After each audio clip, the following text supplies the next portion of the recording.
حضرت حسن بصری رضی اللہ تعالیٰ عنہ فرماتے ہیں اپنی توبہ کا واقعہ، فرماتے ہیں کہ میں امیر کبیر شخص تھا اور بصرہ کے بازاروں کے اندر دکھی پریشان لوگوں کی مدد کے لیے بھی نکلتا تھا۔ ایک دن میں بازار میں جا رہا تھا کہ ایک خاتون مجھ کو نظر آئی، اتنی خوبصورت جیسے چاند کا ٹکڑا ہو۔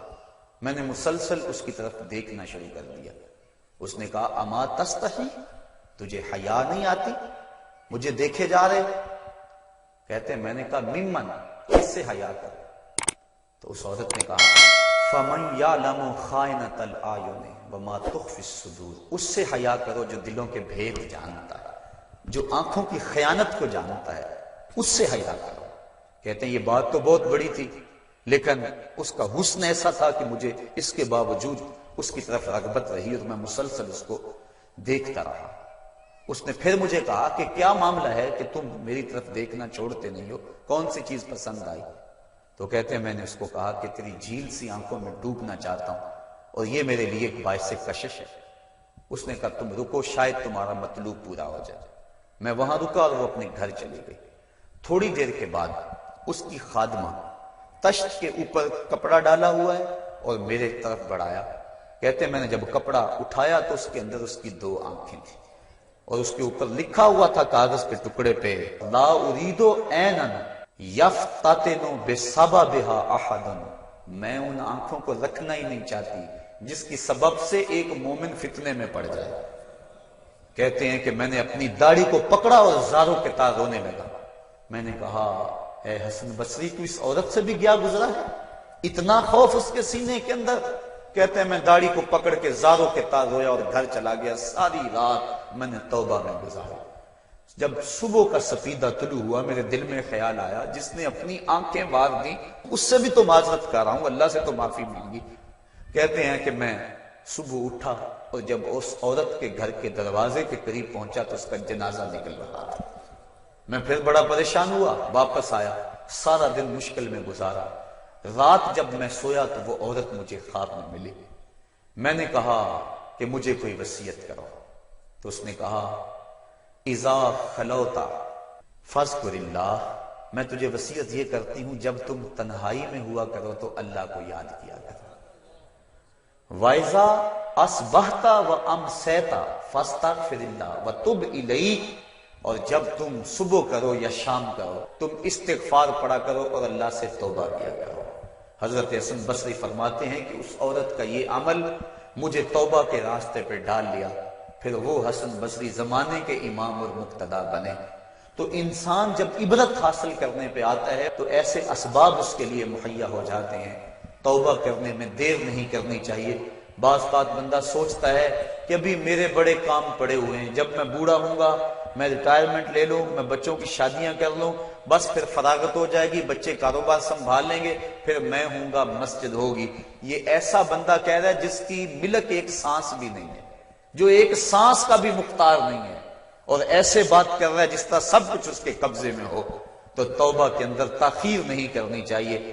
بنی اسرائیل کے اس شخص کا واقعہ آپ کو پہلے بھی شاید میں نے کسی مجلس کے اندر عرض کیا تھا کہ جس کو طول عمل نے برباد کر دیا، اس کی نیکیوں کی وجہ سے اس کو خبر پہنچی کہ اس کی عمر 1000 سال ہے، تو اس نے کہا جب میری عمر اتنی لمبی ہے تو پھر میں عبادت کی بھٹی کے اندر کیوں جلتا رہوں؟ میں 900 سال گناہ کر لیتا ہوں اور 100 سال قبل توبہ کر لوں گا اور گناہوں کی معافی چاہ لوں گا۔ 900 سال گناہ کرتا رہا، 100 سال جب باقی رہا خیال آیا، پھر سوچا ابھی بڑا وقت پڑا ہوا ہے، میں 90 سال مزید گناہ کر لیتا ہوں، 10 سال قبل میں جو ہے وہ توبہ کر لوں گا۔ 10 سال رہ گئے، پھر خیال آیا 9 سال گناہ کر لیتا ہوں، 1 سال قبل توبہ کر لوں گا۔ جب 1 سال رہ گیا پھر توبہ کی سوچ آئی تو کہنے لگا 12 ماہ ہوتے ہیں سال کے، میں 11 ماہ تک گناہ کر لیتا ہوں، 1 ماہ قبل میں توبہ کر لوں گا۔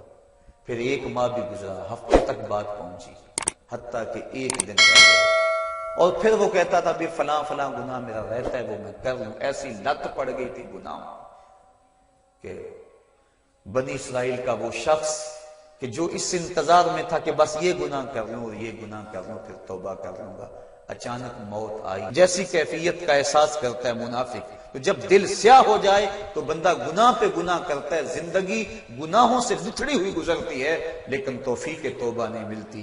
صاحبو، زندگی بیت رہی ہے، ایک ایک لمحہ کٹ رہا ہے، ہم لمحہ لمحہ موت کے قریب ہو رہے ہیں۔ ہم سمجھتے ہیں ہم بڑے ہو رہے ہیں، لیکن نہیں، ہم چھوٹے ہو رہے ہیں۔ جب گنتی الٹی شروع ہو جائے، کام جلدی زیرو تک پہنچ جاتا ہے، سانسوں کی الٹی گنتی شروع ہے، اور ہم لمحہ لمحہ قریب ہو رہے ہیں۔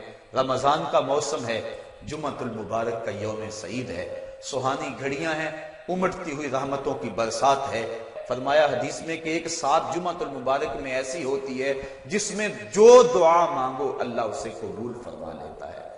اور حضرت عبداللہ ابن مسعود رضی اللہ تعالی عنہ فرماتے ہیں کہ جس نے وضو کیا اور اچھا وضو کیا اور اس کے بعد 2 رکعت نوافل ادا کیے اور اس کے بعد دعا استغفر اللہ العظیم الذی لا الہ الا هو الحی القیوم واتوب الیہ، کہتے جس نے اس دعا کو پھر پڑھ لیا، اگر اس کے گناہ ہیں وہ سمندر کی جھاگ کے برابر بھی ہو، اللہ سارے معاف فرمائے۔ مالک تو گناہوں کو معاف کرنے والا ہے۔ ہم ہی جہنم میں چھلانگے لگا رہے ہیں، لیکن وہ تو کہتا ہے آجو میری رحمت کے دروازے کھلے ہوئے ہیں۔ اسیاں سے کبھی ہم نے کنارہ نہ کیا، تو نے بھی مگر دل آزردہ ہمارا نہ کیا۔ ہم نے تو جہنم کی بہت تدبیر کی، تیری رحمت نے لے کر گوارا نہ کیا۔ اس کی رحمتیں بندے کو آوازیں دے رہی ہیں، یا ایھا الانسان ما غرک بربک الکریم، اے انسان تجھے کریم رب کے دروازے سے کس نے ہٹا دیا؟ الذی خلقک فسواک فعدلک فی ای صورت ما شاء رکبک، جس نے تجھے پیدا کیا، جس نے تجھے تخلیق کیا، تجھے حسن اور جوانی دی، تیرے اعضاء کو توازن اور اعتدال دیا۔ ذرا دیکھ تو صحیح، ماضی کو جھانک کر کے تو دیکھ، تیرے ہاتھ تھے پکڑنے کا سلیقہ نہیں تھا، تیری ٹانگیں تھی چلنے کا طریقہ نہیں تھا، تیری زبان تھی بولنے کا اسلوب تجھے نہیں آتا تھا، تو دودھ بھی مانگنا ہوتا تو روتا تھا۔ ہم نے تیری ماں کے سینے میں تیرے لیے پیار ڈال دیا۔ اگر ماں کے سینے میں پیار نہ ڈالتے بتا تو بچ جاتا، تیری گندگی سے لتھڑ جاتا تھا، ماں صاف کرتی تھی۔ اگر ماں کے سینے میں یہ پیار نہ ہوتا تجھے کیڑے پڑ جاتے۔ آج تیری چھاتی میں زور ہے، آج ہاتھیوں کو تو بٹھا لیتا ہے، آج شیروں کو تو نچا لیتا ہے۔ زمانہ تیرا باج گزار ہے، آج تو منسٹر ہے، آج تو مولوی ہے، آج تو مفتی ہے، آج تیرے نام کی دہائی ہے، آج تو عہدہ قضا پہ فائز المرام ہے، آج تو عہدہ صدارت پہ فائز المرام ہے، آج تو ناظم ہے، آج دولت کی ریل پیل تیرے گھر میں ہے، آج تیری فوجیں تیرے پشت پہ ہیں، آج کوئی تجھے پوچھنے والا نہیں۔ لیکن ذرا پلٹ کے دیکھ کہ ماضی میں تو تھا کیا۔ اچھا پیچھے نہیں پلٹ کے دیکھنا تو ذرا آگے پلٹ کے دیکھ لے، پھر دوبارہ ہو وہی حالت، ڈنڈے کو پکڑ پکڑ کے چلے گا، پھر ڈنڈا بھی جواب دے گا، چارپائی سے لگ گیا، فالج ہو گیا۔ گھر والوں نے 4 دن تو بڑی خدمت کی، آخر انہوں نے بھی کام پہ جانا، پھر بیویوں کے سپرد کر کے چلے گئے، کتنی دیر خدمت ہوگی؟ اب سارے تنگ آ گئے، آہستہ آہستہ منہ سے یہ دعائیں نکلنے لگی، اللہ بابے کو پردہ دے دے تو ٹھیک ہے، بتا ہم تجھے پردہ نہ دیتے تو کیا کرتا؟ ہم نے زندگی دی، یہ بھی ہمارا احسان۔ اب تو اس حالت میں ہے کہ تیرا دھڑ مارا گیا، چارپائی پہ لگ گیا، بولو براز اوپر، مصیبت بن گئی، گھر والے بھی تنگ، تجھے اندر سے نکال کر برآمدے میں رکھ دیا کہ بابا کھانستا ہے، بچے ڈسٹرب ہوتے ہیں، جراثیم پھیلتے ہیں، اب تجھے باہر رکھ دیا گیا، تو اپنے آپ سے تنگ آ گیا۔ ڈاکٹر کو کہتا ہے لگا زہر کا ٹیکہ، ڈاکٹر زہر کا ٹیکہ بھی لگائے، بتا تجھے موت نہ آئے تو کیا کرے؟ ہم نے تجھے زندگی دی، یہ بھی ہمارا احسان، فَأَمَاتَهُ، ہم نے تجھے موت عطا کی، یہ بھی ہمارا احسان، فَأَقْبَرَهُ، اگلی کہانی بھی سن، کتا بھی تو مرا تھا، گھسیٹ کے روڑی پہ نہیں ڈال دیا؟ بکری بھی تو مری تھی، گھسیٹ کے روڑی پہ نہیں ڈال دیا؟ اگر تجھے بھی پکڑ کے روڑی پہ ڈال دیا جاتا تو کیا کر سکتا تھا؟ لیکن ہم نے کہا نہیں نہیں، یہ میرا شاہکار ہے، اس کو غسل دو، بیری کے پتے بھی ڈال لو، صفائی ستھرائی خوب ہو جائے، چٹے لباس کا کفن دو، سند سند پہ خوشبو ملو۔ اب سارے تجھے دیکھنے آ رہے ہیں تو دولہا بنا، تیرا منہ دیکھنے سارے آ رہے ہیں، ساری بستی امڑی آ رہی ہے تجھے دیکھنے کے لیے۔ پھر تیری چارپائی اٹھی، 4 بندوں نے اٹھایا، کندھا بدل بدل کے چلتے ہیں، ہر ایک کی خواہش ہے کہ میں کندھا دے لوں۔ پھر میں نے کہا تیز نہ چلنا، میرے شاہکار کو کہیں جھٹکا نہ لگے۔ پھر تیرا اعزاز اور تیرا پروٹوکول، کہ امام کعبہ بھی ہو تو وہ پیچھے اور تجھے آگے رکھا گیا۔ انسان ذرا غور تو کر، تو کس چیز پہ نازا ہے اور بھول گیا اس رب کو؟ آجا، اس کی رحمت کی باہیں کھلی گئی، وہ بلا رہا ہے تجھ کو، آجا پلٹ کے آجا، آنا تو نے ہے ہی۔ کل جو کفن میں منہ چھپا چھپا کے آتا پھرے گا، آج کھلے منہ آجا، اس کی رحمتیں آواز دے رہی ہیں، یا ایھا الانسان ما غرک بربک الکریم۔ صاحبو، جوانی کی توبہ بہت بڑی دولت ہے۔ جو جوان ہیں وہ جوانی کے ایک ایک لمحے کو غنیمت سمجھیں۔ وہ جوان جس کی جوانی اللہ کی عبادت میں گزری، حضور فرماتے ہیں کل قیامت میں جب کوئی سایہ نہیں ہوگا، اللہ اسے اپنے عرش کا ٹھنڈا سایہ نصیب فرمائے گا۔ اور بڑھاپے کے اندر بھی توبہ بڑی دولت ہے۔ گو جوانی کی فضیلت زیادہ ہے، لیکن بڑھاپے کے اندر بھی توبہ نصیب ہو جائے تو یہ بھی بہت بڑا اعزاز ہے۔ ورنہ ہوتا یہ ہے کہ قبر میں ٹانگیں ہوتی ہیں اور گناہ پہ گناہ کیا جا رہا ہے۔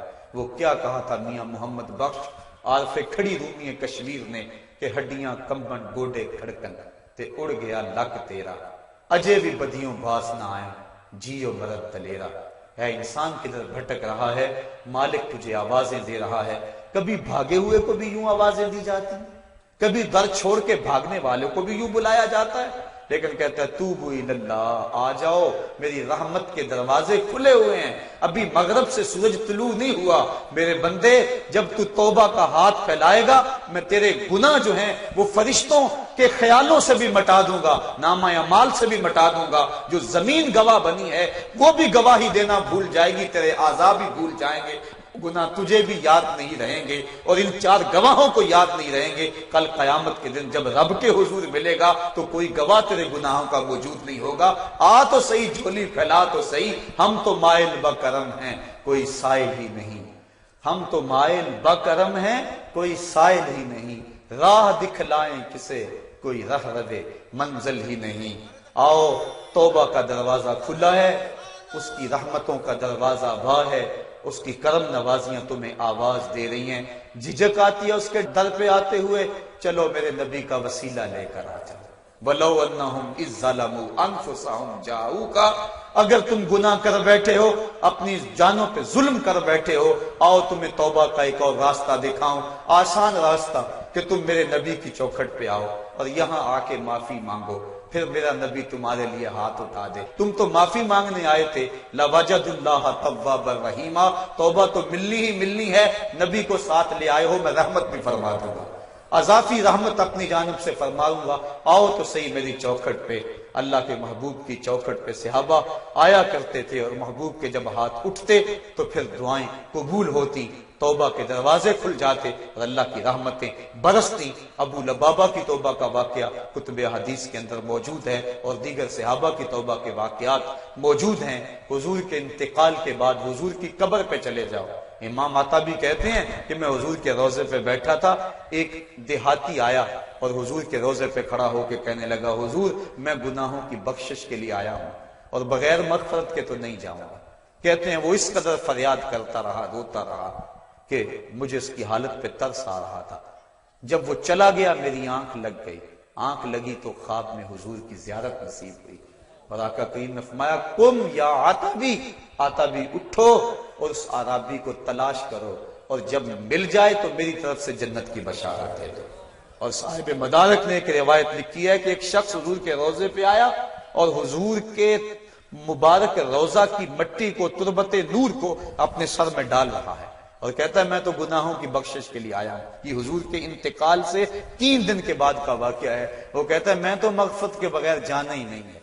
وہ تو چلا گیا لیکن یہ جم کے بیٹھ گیا، غنی کے در پہ ڈیرے جما دیے، کہا میں تو نہیں جاؤں گا جب تک میری مغفرت نہ ہو۔ فنودی من القبر انہ قد غفر لک، صاحب مدارک لکھتے ہیں گنبد خضرا سے آواز آئی، جا تیرے گناہوں کو معاف کر دیا گیا۔ مجرم ہو تو منہ اشکوں سے دھوتے چلے آؤ، آؤ در تواب پہ روتے چلے آؤ۔ قرآن میں مذکور ہے بخشش کا طریقہ، سرکار کی دہلیز سے آفاق کے ہر ہر گوشے میں قرآن سنا کر دم لینا، اب رکنا